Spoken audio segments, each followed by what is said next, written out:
흥신중 2학년 2차 해설 시작해보도록 해볼게요.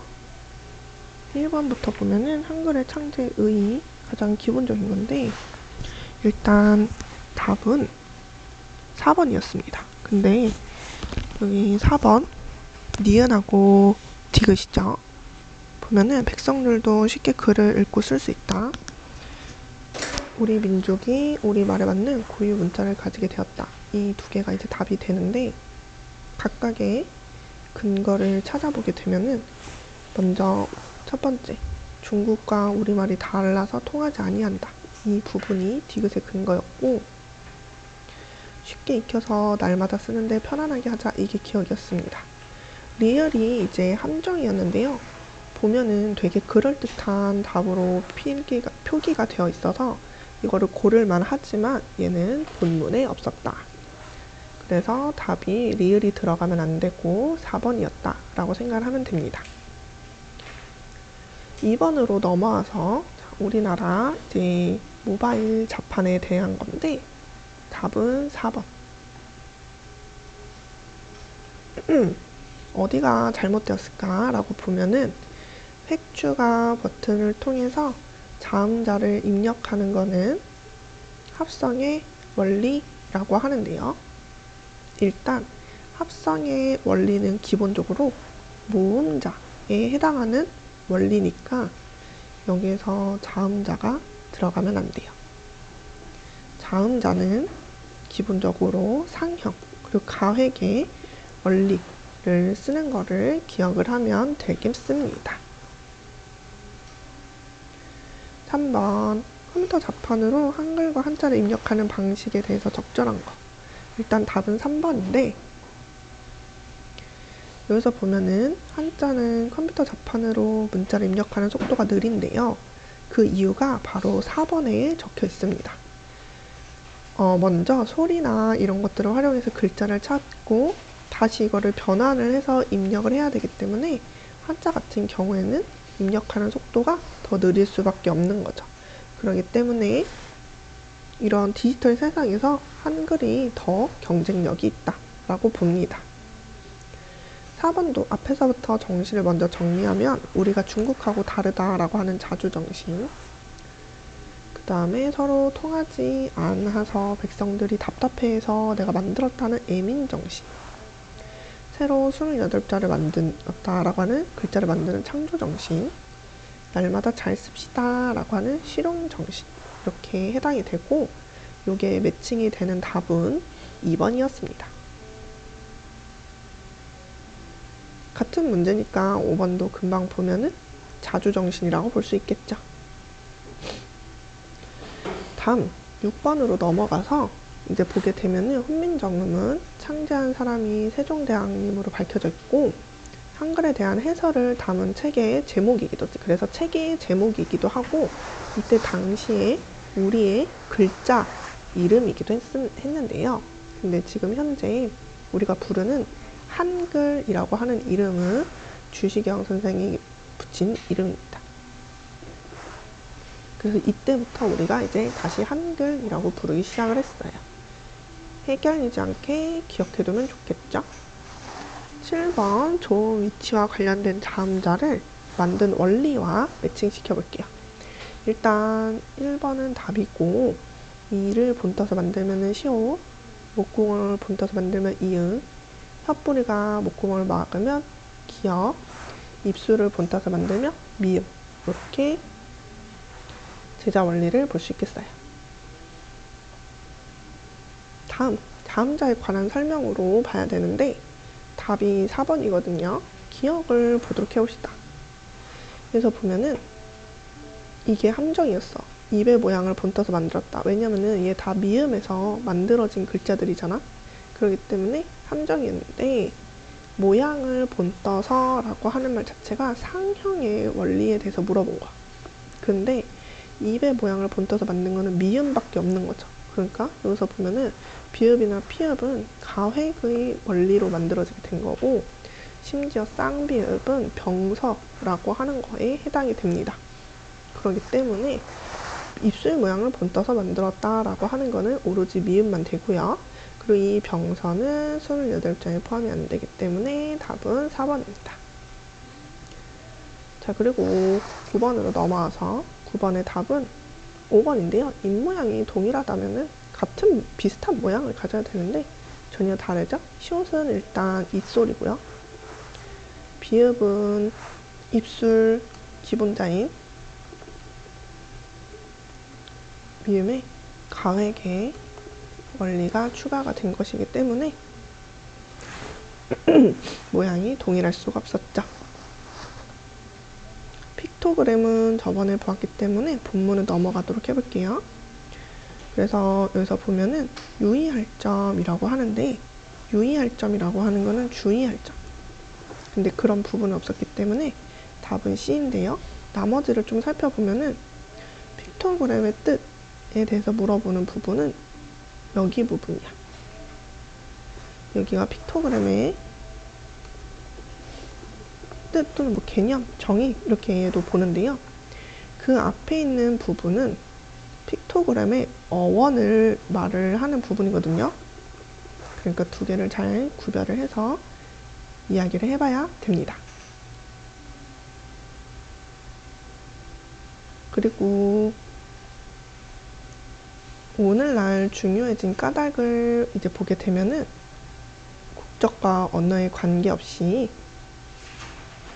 누구에게나 의미를 전달할 수 있다라고 해서 중요한 까닭이 여기고요. 그리고 어떻게 만들어졌는가, 역사, 뭐 어떻게 만들어졌는가,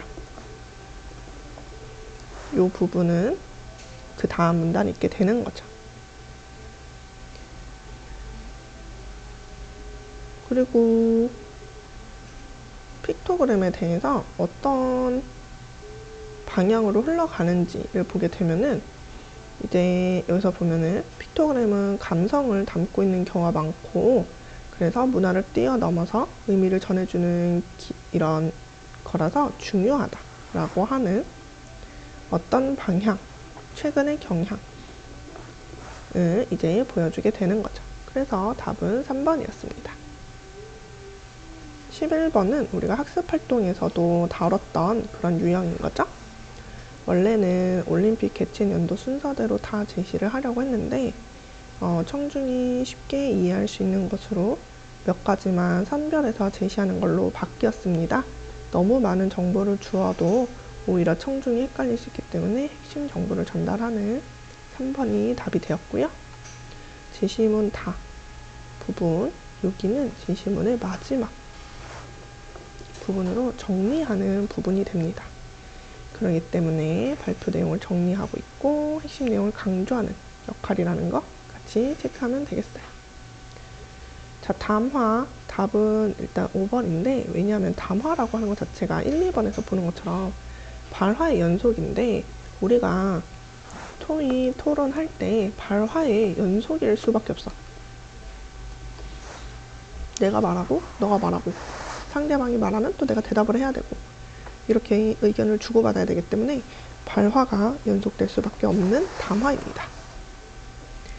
14번 맥락을 지금 물어보고 있죠. 맥락은 크게 두 종류 있어요. 상황 맥락과 사회문화적 맥락이라고 보게 되는데 1번 같은 경우는 아빠하고 딸이 직구라고 하는 단어 때문에 직구의 용어를 이해 못해서 라고 볼 수가 있겠죠. 세대 차이인 거지. 세대라고 하는 것도 결국에는 사회문화에 해당이 되기 때문에 사회문화적 맥락에 해당이 돼요. 한국인과 외국인 친구의 대화도 이모, 여기 너네 진짜 이모셔? 이런 거지. 근데 우리나라에서는 그냥 식당에서 일하시는 분들이나 이런 어디에서 일하시는 분들을 친근하게 부르고 싶은 거죠. 그러니까 이거는 뭐야? 문화의 차이니까 사회문화적 맥락에 해당이 되는 거지. 할머니하고 손자 같은 경우에도 포도시, 이거는 이제 할머니의 사투리를 이해하지 못한 거죠. 이것도 뭐야? 사회문화적 맥락인 거죠. 양반을 팔았으니 소인이었지 감히 이런 식으로 이야기하고 있어요. 즉 계급, 계층으로 나누어서 대화를 하고 있는 거거든요. 이것도 사회문화적 맥락인데 저승사자는 지금 써니의 말을 제대로 이해 못하고 있지? 분위기 파악을 못하고 있는 거죠. 그러면은 분위기는 상황 맥락이라고 보면 되겠습니다. 그러면은 15번으로 넘어가 볼까요? 자, 그 다음에 다의 기억에서부터 미음을 추론을 하는 부분인데, 적절하지 않은 것은 이라고 하는 거였고, 답은 15번이었어요. 아, 15번에 3번이었어. 3번에 뭐가 잘못되었어? 디귿.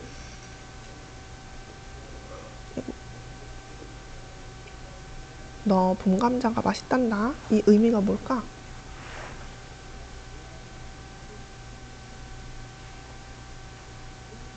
정보를 전달하고 싶은 걸까? 그러면 여기 숨겨진 의도가 뭘까? 봄감자 맛있다. 그게 정보 전달이잖아요. 여기서는 정보를 전달하고 싶은 게 아니라 이게 뭐냐면은 너를 좋아해서 맛있는 감자를 내가 챙겨왔어 라고 하는 애정 표현이야. 그러니까 점순이가 너네 집에 이거 없지부터 시작하는 모든 대사는 기본적인 애정 표현인데 잘못된 츤데레인 거지. 츤만 존재해. 대례가 없어 지금. 그래서 애정 표현을 하는 건데 기분 나쁘게 표현을 하니까 나 입장에서는 그걸 받아들이기가 어려운 거지. 이해가 되죠? 그래서 정보를 가르쳐주는 이 잘못되었다. 심지어 이거 말이 되니? 아니죠. 왜? 이미 여기 앞에서 보면은 여기는 그 부분이 생략이 되었는데 얘 지금 울타리 엮고 있거든. 일하고 있는 중에 와서 난리치는 거였어요. 자, 16번 보기를 참고하여 가와 나를 이해한 내용으로 적절한 것은 인데 왜 답이 4번일까?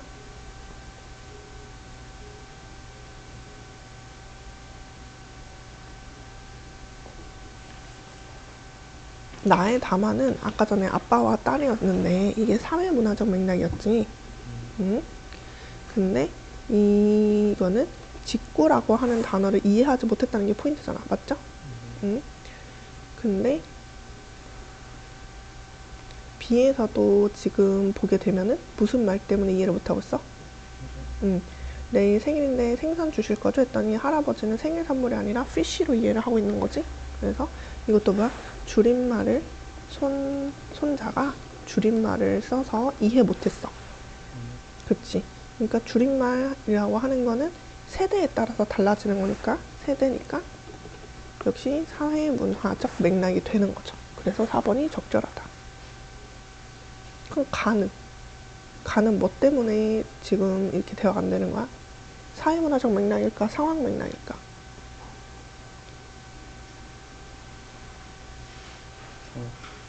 No. 사회문화적. 왜? 소유가 정부지. 그치. 서울과 정부지가 모두 부추의 사투리가 되는 거거든요. 그러니까 지역 방언 쓰는 것도 사회문화적 맥락인 거죠. 잘 이해했습니다. 17번. 적절하지 않은 거 고르는 거였는데 왜 3번이었을까? 연주는 진현이와 지은 입장을 객관적으로 파악하면서 중재하고 있대. 일단 객관적으로 파악해서 중재한다라는 말 뜻이 뭐야?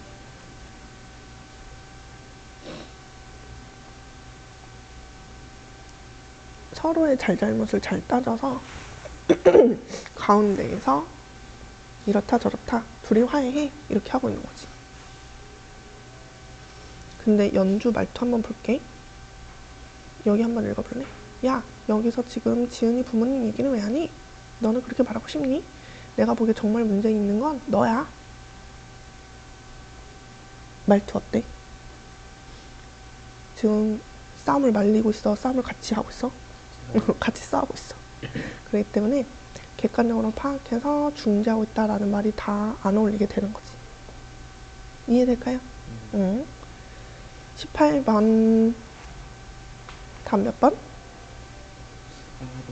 어떤 포인트에서 적절했어? 서로 공부를 어디를 공격이라고 이해했지?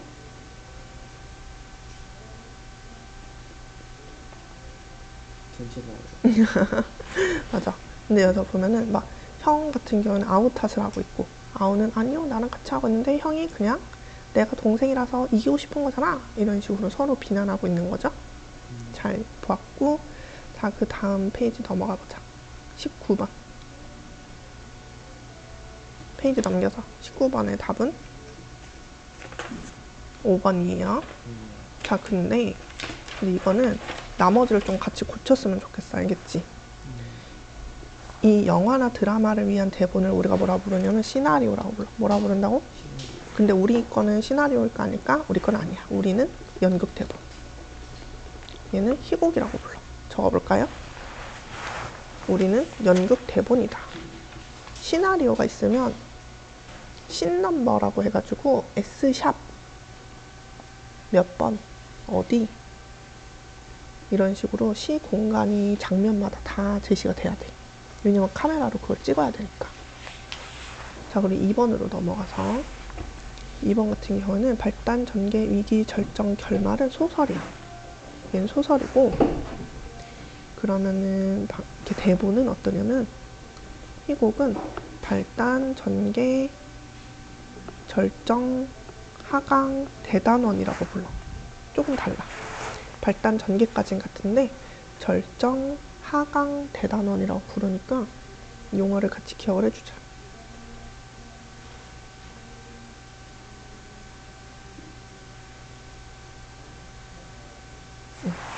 그 다음 3번 해설은 막이 오르기 전에 무대 구성이나 장치, 배경 이런 것들에 대한 설정을 알려주는 부분이야. 그리고 독백은 혼잣말이고 그냥 대사는 같이 하는 거지.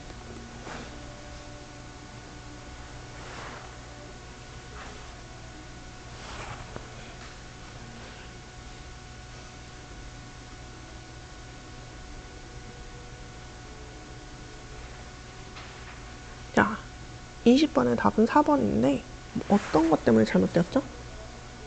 저번 모의 시험에서도 선생님이 자주 냈는데 그렇지. B는 뭐라고 해야 돼? 응.